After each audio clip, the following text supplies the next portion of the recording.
धाकड़ खबर, बेखौफजुबां, बेबाक अंदाज। धाकड़ खबर में आपका स्वागत है। मैं आपके साथ हूं अकरम रईस खान। देश ही नहीं पूरी दुनिया जानती है कि उत्तर प्रदेश में धर्म परिवर्तन का नया कानून लागू हो चुका है। पिछले 9-10 दिन के दौरान कानून लागू होने के बाद दे दनादन मुकदमे भी लिखे जा रहे हैं। लोगों को उठा उठा के जेल में डाला जा रहा है और इस कानून को लव जिहाद का कानून बताया जा रहा है। लेकिन इसी कानून के दो मामले हमारे सामने आए हैं। एक जगह लड़की मुस्लिम है तो पुलिस ने उसकी बात को मान लिया कि उसने अपनी मर्जी से धर्म परिवर्तन किया और हिंदू लड़के से शादी कर ली और उसे उसके पति के साथ भेज दिया। लेकिन दूसरी जगह जहां लड़की हिंदू थी, वो कहती रही मैं बालिग हूं, मैंने अपनी मर्जी से अपने पति से शादी की है, उसे उसके पति के साथ नहीं भेजा, पति को जेल भेज दिया, वो लड़की को भेज दिया नारी निकेतन। तो ये कानून की व्याख्या क्या पुलिस अपने स्टाइल से करने लगी है? पुलिस ने अपना एक अलग फॉर्मेट बना लिया है, कानून से अलग वो उत्तर प्रदेश में काम कर रही है? इस पर बातचीत करने की कोशिश करेंगे। और दूसरा एक मुद्दा और है जो मैंने आपके सामने पहले रखा था कि 50 साल की उम्र से ज़्यादा जो पुलिस वाले हैं उनको जबरन रिटायर्ड कर दिया जाएगा, सेवानिवृत्त कर दिया जाएगा। ये सिलसिला उत्तर प्रदेश में शुरू हो चुका है। गोरखपुर में 44 ऐसे पुलिस वालों को जबरन उनके घर भेज दिया जो 50 साल की उम्र पार कर चुके थे। उसे कैसे देखा समझा जा सकता है? इन्हीं दोनों पहलुओं के आसपास अपनी बातचीत को रखने की कोशिश करेंगे। हमारे साथ जुड़ रहे हैं उत्तर प्रदेश के पूर्व डीजी रह चुके और देश के जाने माने आईपीएस पूर्व आईपीएस विभूति नारायण राय जी। बहुत शुक्रिया सर हमें वक्त देने के लिए। धन्यवाद। मैं पहले मुद्दे पे आना चाहता हूं। बरेली के प्रेम नगर में एक राशिद मियां जाते हैं और जाके कहते हैं कि मेरी बेटी अलीशा जो एक ऑफिस में काम करती थी, वहां पे उन लोगों ने उसका धर्म परिवर्तन करा लिया जबरन और उससे शादी कर ली है। पुलिस लड़की को बुलाती है, उसे पूछती है, लड़की कहती है मैंने तो अपनी मर्जी से कर ली और लड़की के पिता की एफआईआर दर्ज नहीं करती है। ये क्या मामला है सर?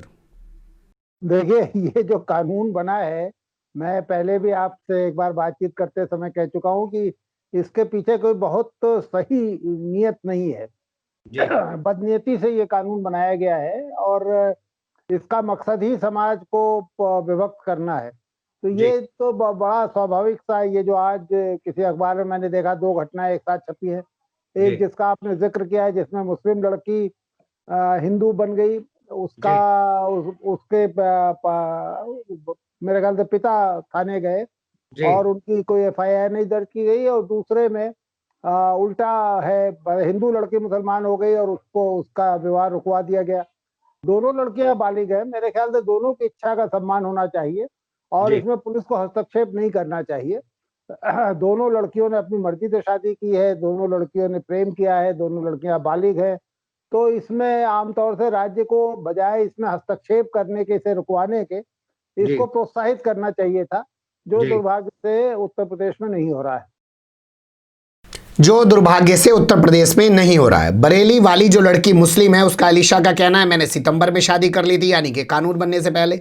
जो मुरादाबाद के कांठ में जो लड़की है जिसने शादी की है अपने पति राशिद अली से, राशिद अली को भी जेल भेजा गया, उसके भाई सलीम अली को भी जेल भेजा गया है। वो कह रही है हमने तो शादी जुलाई में कर ली थी। उसकी बात क्यों नहीं सुनी जा रही है जब मुस्लिम लड़की की बात सुनी गई? तो मैं तो पहले ही निवेदन कर चुका हूं ना कि इसके पीछे जो भावना है वो सही नहीं है। कानून को समान तौर से, राजा का ये फर्ज है, राजा का कर्तव्य है कि अपने सारे पूरी प्रजा के लिए कानून को एक तरह से लागू करे। कानून का मतलब सबके लिए समान होना चाहिए। और भारतीय संविधान तो खैर इसका एक बहुत बड़ा, जिसे आप कह सकते हैं, शाइनिंग एग्जाम्पल है, जो इस बात की व्यवस्था करता है कि राज्य के लिए सारे नागरिक बराबर होंगे।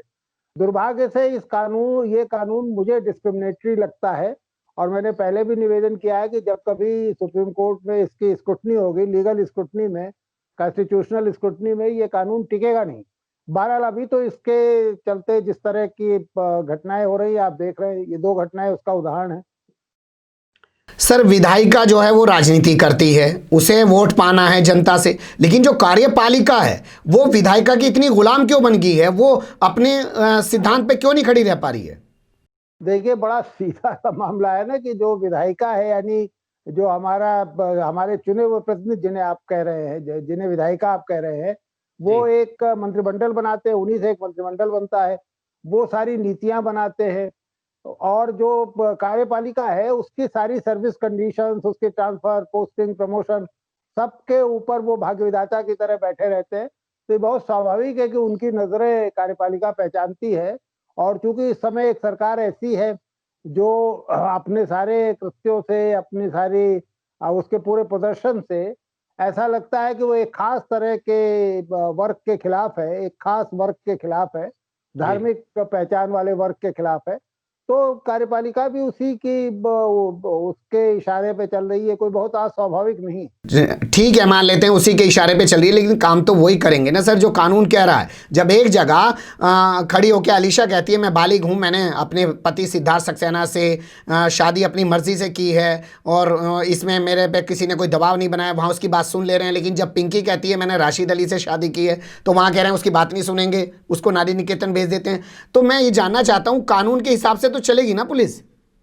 होना चाहिए। अब ये अदालतों का इसमें हस्तक्षेप होना चाहिए। मैं समझता हूँ कि जब ये अदालतों में ये दोनों मामले जाएंगे तो इन लड़कियों के पक्ष में फैसले होंगे। दोनों लड़कियां बालिग हैं, दोनों ने अपनी इच्छा से धर्म परिवर्तन किया है, तो इसमें पुलिस को हस्तक्षेप करने का ना तो कोई औचित्य है और ना उसे करना चाहिए। लेकिन अब उन्होंने किया है, क्योंकि अब विधायिका चाहती है, जिसे आप विधायिका कह रहे थे, जी। सरकार चाहती है और कार्यपालिका उनके इशारे पर काम कर रही है। तो ये ज्यादती हो रही है। मुझे लगता है न्यायपालिका इसमें हस्तक्षेप करेगी और इसमें इनको इंसाफ मिलेगा। चलिए, देखना दिलचस्प होगा कि न्यायपालिका इस मामले में क्या हस्तक्षेप करेगी और इनको क्या इंसाफ मिलेगा। कल ही हमारे सामने इलाहाबाद हाई कोर्ट का एक फैसला आ चुका है जिसमें जस्टिस अजय भनोट ने कहा कि 307 का मुकदमा तबलीगी जमात के प्रोग्राम में शामिल होने पे इस शख्स पे क्यों लिख दिया गया जो मऊ का रहने वाला है, जिसका नाम मोहम्मद साद है, लेकिन लिख दिया गया कि साहब वो वहाँ शामिल हुआ और यहाँ उस पर 307 का मुकदमा दर्ज कर दिया गया। खैर, अदालत है इस पर काम करेगी। अब चलते हैं दूसरी खबर की तरफ। गोरखपुर में 50 साल की उम्र पार कर चुके 44 पुलिस वालों को जबरन उनके घर भेज दिया गया, यानी कि रिटायर्ड कर दिया गया। आरोप लगाया गया है कि वो भ्रष्टाचार में लिप्त थे। तो 50 साल से उम्र के ज्यादा लोग ही भ्रष्टाचार में लिप्त हैं क्या सर? असल में देखिए, भ्रष्टाचार में तो कोई 20 साल का भी लिप्त हो सकता है, 22 साल का भी हो सकता है। 50 साल जो है वो एक सिस्टम बनाया गया था जिसमें एक निश्चित अवधि तक सेवा करना या एक निश्चित आयु तक पहुंचने वाले लोगों को रिटायर कर दिया जाता था। उनको बर्खास्त नहीं किया जाता था, उनको रिटायर कर दिया, यानी उनको पेंशन वगैरह ये सारी सुविधाएं भी रहती थी और वो घर चले जाते थे। तो उसी सिलसिले में मेरे ख्याल से किया गया है और इसका स्वागत करना चाहिए। तो पूरे उत्तर प्रदेश में ये स्क्रूटनी ईमानदारी के साथ और सख्ती के साथ होनी चाहिए, क्योंकि बहुत बड़ी संख्या में पुलिसकर्मी आपको मिलेंगे जो इस लायक नहीं है कि पुलिस सेवाओं में रह सके। वो सिर्फ इसलिए बने हुए हैं क्योंकि सरकारी सेवाओं के साथ इतनी सुरक्षा है कि उनका कुछ बिगड़ता नहीं। वो कहीं कॉन्स्टिट्यूशनल प्रोटेक्शन है, कभी अदालतें हैं, कभी विभागीय जो प्रोसीजर है, इन सब से बचते रहते हैं। तो अगर ये स्क्रूटनी हो रही है और ईमानदारी के साथ हो रही है, बिना किसी प्रेजुडिस के साथ हो रही है, तो ये तो अच्छी चीज है, इसका हमें स्वागत करना चाहिए। चलिए, अच्छा कदम है, लेकिन अगर ईमानदारी से किया जा रहा हो तो क्या आपको नहीं लगता है कि ये भी मामला अदालत में जाके फंस जाएगा? बहुत सारे इस तरह के मामले अदालतों में फंसे हैं, क्योंकि अदालतें भी अलग अलग तरह के फैसले आपको अलग अलग अदालतों में आए हैं। पर मुझे लगता है कि ये एक पब्लिक इंटरेस्ट का मामला है। इसमें अदालतों को भी इसी हिसाब से विचार करना चाहिए कि क्या अक्षम, अयोग्य या भ्रष्ट पुलिसकर्मियों को सेवा में रखा जाए या समय समय पर स्क्रूटनी करके उनको निकालते रहना चाहिए। मैं समझता हूँ कि ये एक अच्छा कदम है, इसका हम सबको समर्थन करना चाहिए। क्या इस कदम से भ्रष्टाचार और नहीं बढ़ेगा? मान लीजिए जो 35-40 साल की उम्र में उन्हें पता है कि हमें 50 साल की उम्र में जबरदस्ती रिटायर्ड कर देंगे, तो वो खूब भ्रष्टाचार कर लें। ऐसा, देखिए, ये तो एक तर्क का विस्तार करने वाली बात है। मुझे नहीं लगता कि, देखिए, भ्रष्टाचार तो जब 18 या 19 साल की उम्र में एक व्यक्ति पुलिस में भर्ती होता है तब से वो कर सकता है। भ्रष्टाचार का उम्र से कोई बहुत रिश्ता नहीं है, लेकिन एक कॉन्स्टिट्यूशनल प्रोटेक्शन है। आपको, जिस आदमी को आप सर्विस से निकालते हैं, उसको निकालने के लिए आपको एक पर्याप्त साक्ष्य, पर्याप्त कारण तैयार करने पड़ते हैं। तो वो जैसे उनका कैरेक्टर रोल है, इसमें निश्चित रूप से कैरेक्टर रोल का बहुत, जो अमलनामा जिसे कहते हैं, उसका बहुत रोल रहा होगा। और वो 3 साल, 4 साल या 5 साल की जो प्रविष्टियां हैं, उनको देखा गया होगा कि ये लगातार इसका खराब आचरण रहा है, अनुशासनहीन है, भ्रष्टाचार के शिकायतें रही। तो इन सब में ये सारी चीजें ध्यान में रख के निकाला गया होगा। तो ये एक ऐसा मसला है ना, मैं तो मानता हूँ कि हमको पुलिस एक्ट और पुलिस रेगुलेशन में इस तरह के सुधार करने चाहिए कि हम पहले साल से ही सख्ती के साथ स्क्रूटनी करें। और जो आदमी पुलिस में जरा भी भ्रष्टाचार या योग्यता, क्षमता या गैर पेशेवर तरीकों मुलव्विस दिखाई दे, उसको जी। फौरन निकालना चाहिए। उसमें किसी तरह की कोई रूल रियायत या नरमी उसके साथ नहीं होनी चाहिए। आपने बहुत अच्छी चीज़ कही। आपने कहा कि पहले साल से ये स्क्रूटनी होनी चाहिए, 50 साल की उम्र तक इंतज़ार क्यों किया जाए, इससे पुलिस व्यवस्था के अंदर काफ़ी सुधार होगा। लेकिन ऐसा जो ये कर रहे हैं कि 50 साल की उम्र वालों को जबरन रिटायर्ड कर देंगे, डीजीपी के यहाँ से अनुमति मिल जाती है, पहले ज़िला प्रशासन रिपोर्ट भेजता है, उसके बाद उन्हें उनके घर भेज दिया जाता है। इससे जो खाली पद होंगे क्या वो भरे जा सकेंगे, ये भी एक कदम होगा? इसमें कुछ तो रिक्तियां होंगी, लेकिन बहुत ज्यादा फर्क नहीं पड़ेगा, क्योंकि आप साल भर में कितने लोगों को कंपल्सरी रिटायर करेंगे? 50, 60, 100। इसके अलावा साल भर में वैसे ही हजारों की तादाद में रिक्तियां उत्पन्न होती हैं। पुलिसकर्मी इतनी बड़ी फोर्स है, पुलिस का उत्तर प्रदेश पुलिस की 1 लाख से ज्यादा की फौज है, तो हर साल वैसे ही कई हजार लोग रिटायर होते हैं। कुछ की मृत्यु हो जाती है, कुछ इस्तीफा देके चले जाते हैं, कुछ और कारणों से रिक्तियां होती हैं। तो लेकिन हमारे यहाँ कोई सिस्टम नहीं है। आप देखिए, अचानक 2-3 साल में कई हजार लोगों की रिक्तियां शुरू हो जाती है। ना ट्रेनिंग इंस्टीट्यूशन आपके पास है कि जितने लोग आप भर्ती कर रहे हैं उनको आप ट्रेनिंग दे सकें, ना आपके पास इस तरह की टीमें हैं प्रोफेशनल जो इतने बड़े पैमाने पे इसको हैंडल कर सके। तो और फिर हमारे यहाँ दुर्भाग्य ऐसा, उत्तर प्रदेश में आप देखें पिछले कुछ वर्षों में हर रिक्ति का अंत हाईकोर्ट, सुप्रीम कोर्ट होता है। वो हाई कोर्ट में चले जाते हैं, फिर सुप्रीम कोर्ट में चले जाते हैं, फिर वापस चले जाते हैं। मतलब वो सालों लग जाते हैं एक रिक्ति को कंप्लीट करने में। तो इसका कुछ सरकार को सोचना चाहिए कि ये नियमित होनी चाहिए। जनवरी में या जून में साल में 2 या 3 बार हमेशा ये भर्ती की प्रक्रिया निरंतर चलती रहे। और ट्रेनिंग इंस्टीट्यूशंस की जो क्षमता है, जो पुलिस ट्रेनिंग कॉलेजेस हैं, पुलिस ट्रेनिंग सेंटर्स हैं, उनकी क्षमता इस तरह रखिए कि जितने रिक्रूट आप भर्ती करते जा रहे हैं उनकी ट्रेनिंग हो सके।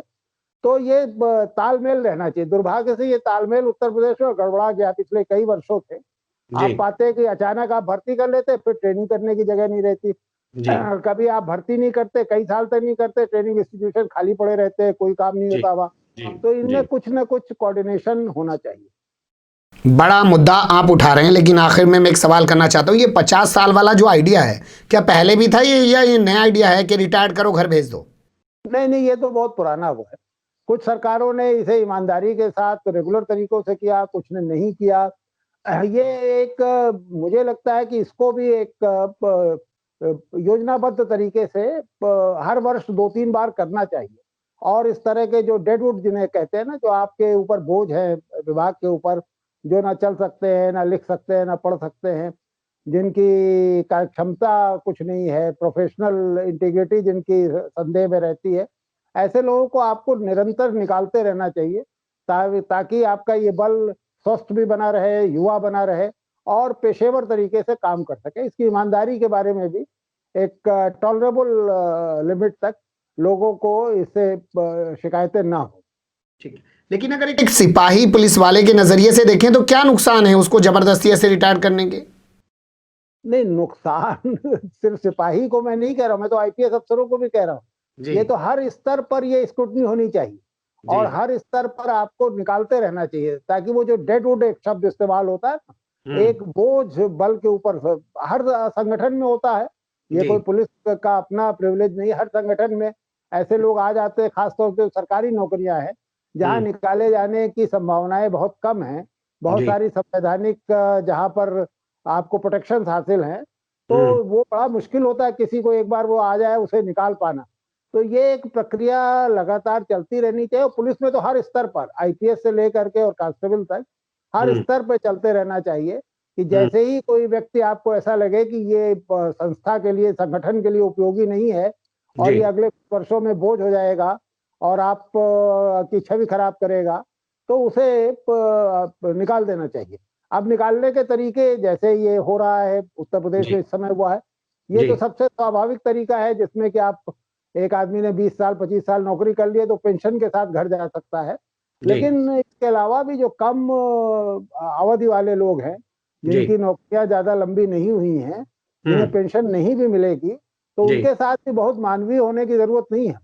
अगर वो हमारे ऊपर बोझ है तो उन्हें घर भेजा जाना चाहिए। बहुत शुक्रिया सर, आपने दोनों मुद्दों पर बहुत अच्छे से बताया और कहा कि कानून का पालन पुलिस को सही तरीके से करना चाहिए, चेहरे देखकर बात नहीं करनी चाहिए। और सबसे बड़ी अहम भूमिका इसमें हो जाती है न्यायपालिका की।